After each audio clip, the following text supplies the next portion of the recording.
कहानी की शुरुआत में हमें एक कबीले को दिखाया जाता है जो जंगल में शिकार कर रहा होता है। इन्होंने जंगल में जगह जगह पर फंदे लगाए होते हैं। इन्हें पता होता है कि इनके फंदे कहाँ कहाँ पर हैं। और तभी एक जानवर जिसका ये शिकार कर रहे होते हैं उसका पैर एक फंदे से टकराता है, जिसकी वजह से सामने जो लकड़ी का टुकड़ा उस फंदे से जुड़ा होता है उस टुकड़े में बहुत नुकीली नुकीली लकड़ियां होती हैं और उस जानवर की मौत हो जाती है। ये सब के सब वहाँ पर बैठकर उसे काटना शुरू करते हैं और आपस में हंसी मजाक करना शुरू कर देते हैं। तभी इनमें से एक जिसका नाम जगुआर पो होता है, उसे एहसास होता है कि उसके पीछे झाड़ियों में कोई है। वो खड़ा होकर उस तरफ देखने लगता है और उनसे पूछता है कि तुम्हें क्या चाहिए। वहाँ झाड़ियों से कुछ कबायली लोग निकलते हैं और उनके सामने 4 बड़ी बड़ी मछलियां रख देते हैं। वो कहते हैं कि हम यहाँ से गुजरना चाहते हैं, बदले में ये भी उसे एक शिकार का टुकड़ा जो इन्होंने अभी किया होता है ये भी उन्हें दे देते हैं। और अगले पल झाड़ियों के पीछे से बहुत सारे कबायली निकलते हैं। ये सब वहाँ से जाने लगते हैं। जगुआर पो देखता है कि इनमें से बहुत सारे लोग जख्मी होते हैं। वो उनसे पूछता है कि हुआ क्या था। तब उन्हीं कबायली लोगों में से एक आदमी बोलता है कि हमारा कबीला तबाह हो गया और अब हम एक नई शुरुआत के लिए जा रहे हैं। जगुआर पो उनसे पूछना चाहता है कि क्या हुआ था। वो उनके पीछे जाने लगता है और उसके डैड जो उनके कबीले के सरदार भी होते हैं वो जगुआर पो को उनके पीछे जाने से रोक देते हैं। लेकिन जगुआर कहीं ना कहीं अंदर से परेशान हो जाता है। वो जानता है कि कुछ ना कुछ गलत हुआ है। अब ये सब के सब वापस अपने कबीले में आ जाते हैं। रात को जगुआर जब अपनी फैमिली के साथ सो रहा होता है तभी वो कुत्ते के भौंकने की आवाज से उठ जाता है। उसे एहसास होता है कि बाहर कुछ हलचल चल रही है। वैसे भी आज सुबह जो उसने उस कबीले की हालत देखी थी उससे वो घबरा गया होता है। अगले पल हमें बाहर दिखाया जाता है जहाँ पर एक बहुत ही खतरनाक बहुत ही खूंखार आदिवासी होता है। उसके सभी साथी पेड़ों के पीछे छुपे होते हैं जो उसके इशारा करने पर मशाल लेकर पेड़ों से बाहर आ जाते हैं। जगुआर पो अपने घर से बाहर देखता है, उसे कुछ चलती हुई मशालें दिखती हैं और वो समझ जाता है कि कुछ ना कुछ खतरा है। वो अपनी फैमिली को लेकर बाहर निकलता है और तभी हमलावरों में से एक इन्हें देख लेता है, लेकिन जगुआर पो उसे मार देता है। वो अपनी फैमिली को लेकर कुएं के पास जाता है। वो अपने बेटे और अपनी वाइफ को जो कि प्रेग्नेंट होती है उन्हें रस्सी के सहारे धीरे धीरे कुएं में छोड़ना शुरू करता है। और जब वो नीचे जा रहे होते हैं तभी उन खूनखार आदिवासियों में से एक आदिवासी जिन्होंने इनके कबीले पर हमला किया है वो जगुआर को देख लेता है। वो भागता हुआ उसकी तरफ आता है। जगुआर पो जल्दी जल्दी अपनी वाइफ और अपने बच्चों को नीचे छोड़ता है। वो गिर भी जाते हैं और अब वो आदिवासी इन तक पहुंच जाता है, पर जगुआर पो उसे पैर से गिरा देता है और इससे पहले कि वो कुएं के अंदर गिरता है जगुआर उसका पैर पकड़ लेता है। वो आदिवासी जो कुएं के अंदर गिर रहा होता है वो देख लेता है कि जगुआर की वाइफ और उसका बच्चा अंदर है, पर इससे पहले कि वो किसी को कुछ बताता जगुआर उसे मार देता है। जगुआर पो अपनी वाइफ और बच्चे से कहता है कि मुझे अपने लोगों की मदद के लिए जाना होगा। हालांकि उसकी वाइफ उसे जाने से मना करती है, उसे रोकती है, पर वो अपनी वाइफ से कहता है कि मैं वादा करता हूँ मैं वापस जरूर आऊंगा। और ये कहकर वो अपने लोगों की मदद करने के लिए चला जाता है। वहाँ पर जगुआर पो के लगभग सभी साथियों को कैदी बना दिया गया होता है और कई लोगों को मार भी दिया होता है। वीडियो में आगे बढ़ने से पहले आप सबसे रिक्वेस्ट है कि मेरे 99% व्यूवर्स वीडियो तो देखते हैं लेकिन चैनल को सब्सक्राइब नहीं करते और ना ही वीडियो को लाइक करते हैं। तो आप सबसे रिक्वेस्ट है कि प्लीज चैनल को सब्सक्राइब और वीडियो को लाइक लाजमी से कर दिया करें। यहाँ पर एक बहुत खतरनाक आदिवासी होता है जिसका नाम होता है मिडल आई और वो अपने चाकू से जगुआर पो के ऊपर हमला करता है। वो जगुआर पो को मारने ही वाला होता है, पर जगुआर पो उसका चाकू पकड़कर उसी की तरफ मोड़ देता है। इससे पहले कि वो उसे मारता यहाँ पर इन सब का सरदार आ जाता है जो जगुआर पो को कैदी बना लेता है। हालांकि मिडल आई यहाँ पर जगुआर को मारना चाहता है पर सरदार उसे मना कर देता है। वो कहता है कि मुझे इसकी जरूरत है। जगुआर पो के डैड भी कैद होते हैं और वो अपने डैड से कहता है कि मुझे माफ कर दो डैड। मिडल आई ये बात सुन लेता है और उसे पता चल जाता है कि ये उसका डैड है, इसीलिए वो जगुआर पो के सामने उसके डैड को मार देता है। इसके बाद वो जगुआर पो के ऊपर एक जोरदार वार करता है जिससे वो बेहोश हो जाता है और जब उसे होश आता है तो वो देखता है कि उसके सभी साथी यहाँ पर कैदी बने हुए हैं। जगुआर पो कुएं की तरफ देखता है जहाँ पर उसकी प्रेग्नेंट वाइफ और उसका बेटा है, लेकिन तभी सरदार का बेटा उसे उस तरफ देखते हुए देख लेता है और वो कुएं के पास जाता है। वो देखता है कि कुएं के अंदर की रस्सी लगी हुई है, इसीलिए उससे शक होता है। वो कुएं के अंदर देखता है लेकिन वहाँ पर उसे कोई नहीं दिखता क्योंकि जगुआर पो की वाइफ और बेटा अंदर एक पत्थर के नीचे झुक जाते हैं। वो ऊपर से एक बहुत बड़ा पत्थर भी फेंकता है लेकिन उसे कोई हलचल नजर नहीं आती। इसके बाद जो रस्सी लगी होती है वो उस रस्सी को काट देता है, मतलब कि अब चाह कर भी जगुआर पो की वाइफ और बेटा ऊपर नहीं आ सकते। और अब इन्होंने जितने भी कबीले वालों को कैदी बनाया होता है ये इन सब को अपने साथ एक लंबे सफर पर ले जाते हैं। रास्ते में इन्हें वो कबीले वाले भी मिलते हैं जो सुबह इनसे मिले थे, जिन्होंने इन्हें मछली भी दी थी, जो यहाँ से कहीं दूसरी जगह अपना कबीला बसाने के लिए जा रहे थे। दरअसल इन खूनखार आदिवासियों ने उन्हें भी पकड़ लिया होता है और अब ये सब के सब लंबे सफर के लिए निकल पड़ते हैं जहाँ पर इन्हें नदियों को पार करना पड़ता है, ऊंचे ऊंचे पहाड़ों से जाना पड़ता है। और इस खतरनाक सफर को तय करने के बाद ये खूनखार आदिवासी उस जगह पहुंच जाते हैं जहाँ से ये बिलोंग करते जाते हैं और जब ये अपने सरहद के बाहर होते हैं तो वहाँ पर बहुत सारी लाशें होती हैं, जिन्हें देखकर साफ साफ समझ में आ जाता है कि ये वो लोग हैं जिन्हें किसी तरह की कोई बीमारी हुई है जो छूने से फैलती है। यहाँ पर एक बच्ची भी होती है और वो खूनखार आदिवासियों से जो इसी जगह से बिलोंग करते हैं उन्हें कहती है कि बहुत जल्दी होली टाइम आने वाला है, दिन में अंधेरा हो जाएगा, एक आदमी तुम्हें यहाँ से बाहर ले जाएगा और तुम्हारा और तुम्हारे इस पूरे एम्पायर का हमेशा के लिए खात्मा हो जाएगा। अब ये सब यहाँ से आगे चले जाते हैं और तभी एक गाँव आता है जहाँ पर बहुत सारे मजदूर होते हैं जिनकी हालत बहुत ज्यादा खराब होती है, फिर भी इन्हें यहाँ पर काम करना पड़ता है। पर इन सबको यहाँ पर नहीं छोड़ा जाता और आगे ले जाया जाता है। अब कबीले का जो सरदार है जो इन सबको कैदी बनाकर यहाँ पर लाया है, उसके पास एक आदमी आता है। वो पूछता है कि कितने आदमी हैं। वो कहता है कि ये मेरा बेटा बताएगा, लेकिन इस बार पैसे अच्छे चाहिए। मतलब कि ये लोग इन्हें यहाँ पर पकड़ कर इसलिए लाए थे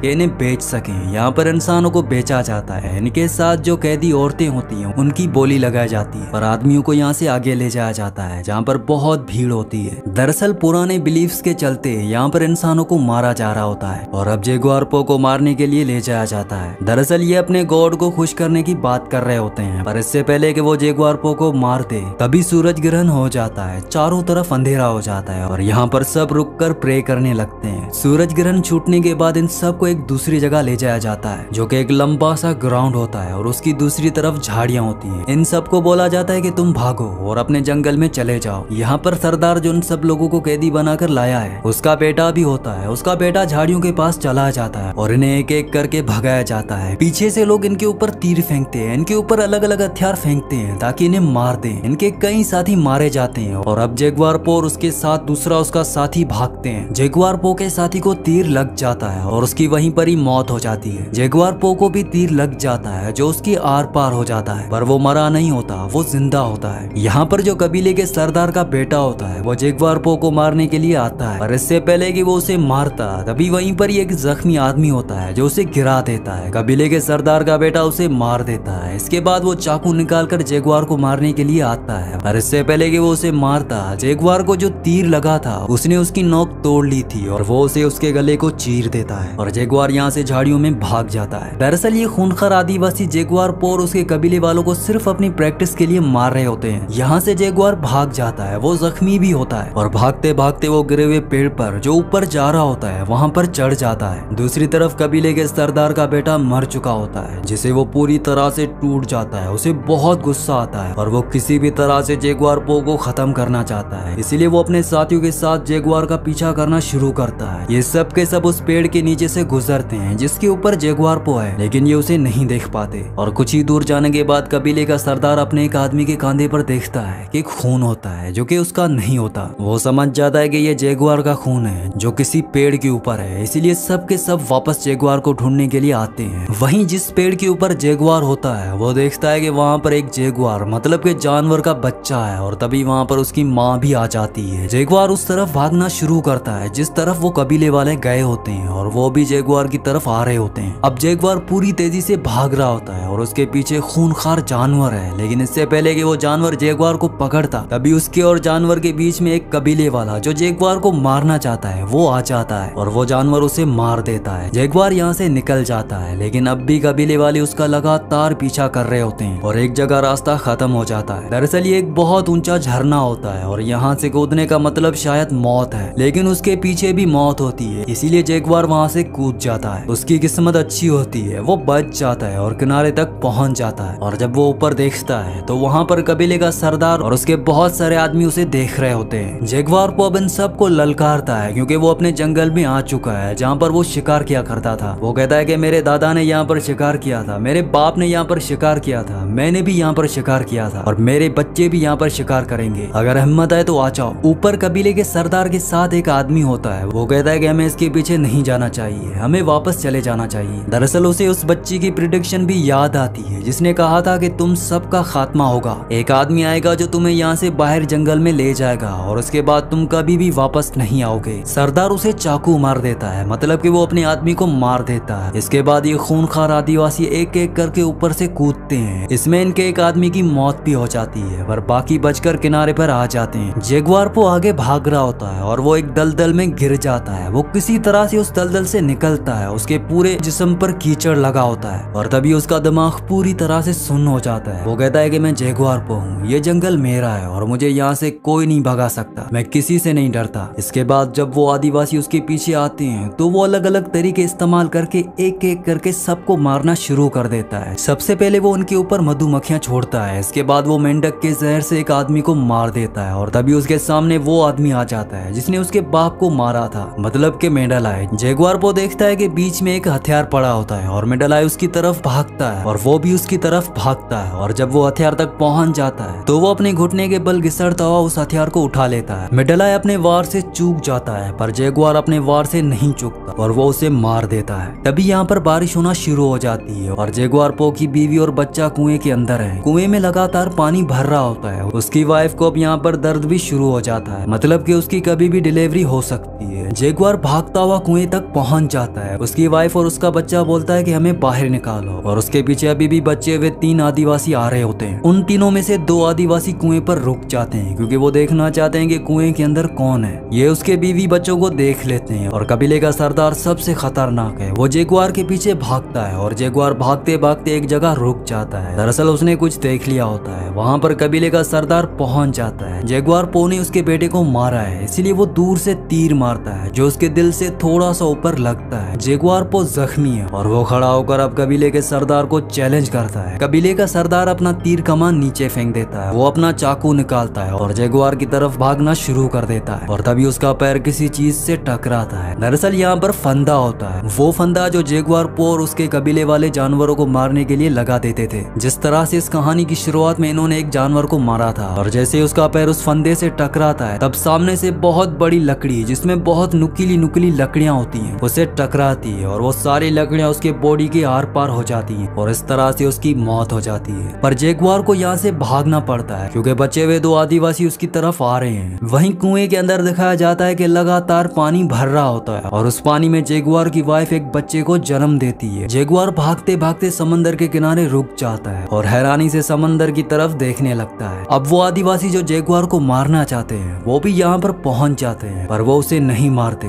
ये भी समंदर की तरफ देखने लगते हैं। समंदर में हमें बहुत बड़े बड़े जहाज दिखाए जाते हैं जो यहाँ पर लंगर डाल रहे होते हैं और छोटी छोटी कश्तियों से लोग इसी टापू की तरफ आ रहे होते हैं। अब जगुआर को मौका मिल जाता है, वो भागते हुए कुएं के पास जाता है और अपनी पूरी फैमिली को बचा लेता है। आखिर में हमें दिखाया जाता है कि जगुआर अपनी फैमिली के साथ जंगल में होता है। वहाँ से उसकी वाइफ समंदर में बड़े बड़े शिप्स देखती है। वो जगुआर से पूछती है कि क्या हमें उस तरफ जाना चाहिए। तब जगुआर कहता है कि हमें जंगल में जाना चाहिए ताकि हम एक नई शुरुआत कर सकें और वो जंगल की तरफ बढ़ चलते हैं। दरअसल इन बड़े बड़े जहाजों में जो लोग आए होते हैं ये यूरोपियंस होते हैं जो यहाँ पर इन टापुओं पर अपना कब्जा करने के लिए आए हैं। इनके पास इतने एडवांस्ड वेपन्स होते हैं कि आदिवासी कबीले वाले जिन्हें माया सिविलाइजेशन कहा जाता है वो इनका मुकाबला नहीं कर सकते। दरअसल अमेरिका में पहली माया सिविलाइजेशन थी। ये छोटे छोटे कबीले थे जो आपस में लड़ते रहे थे और उसके बाद यहाँ पर यूरोपियंस इन्वेडर्स आए जिन्होंने इनको पूरी तरह से अपने कब्जे में ले लिया और ये कहानी उसी सब्जेक्ट पर बेस्ड है। इसी के साथ इस मूवी का एंड हो जाता है। अगली कहानी आप किस मूवी पर सुनना चाहते हैं मुझे नीचे कमेंट्स में जरूर बताना और अगर ये वीडियो आपको पसंद आई हो तो इस वीडियो को लाइक लाजमी से कर देना और चैनल को भी सब्सक्राइब कर देना।